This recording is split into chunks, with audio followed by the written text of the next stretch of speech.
vil give dem et lille rum. Danmark for danskerne! Ud! Danmark for danskerne! Ud! Danmark for danskerne! Ud! Danmark for danskerne! Ud!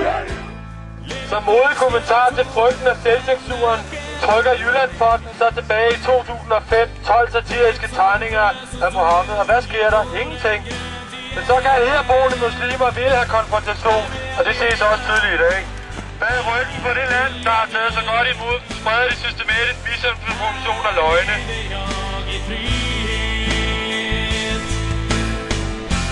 Her vil jeg leve,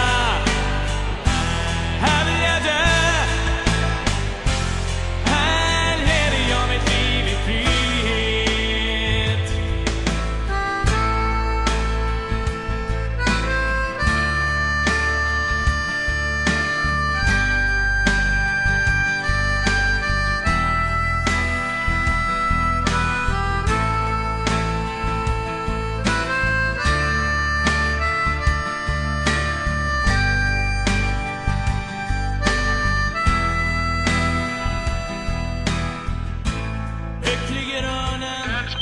Siger, skik, følge eller landfly.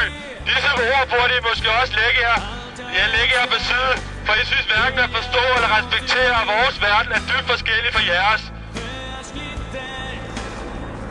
For nylig måtte danskere opleve at se vores gamle flag brændt af, afbrændt i jeres hjemlande. Værdighed eller civiliseret opførsel, det er forskellen på os og jer. Danmark leve! Danmark leve!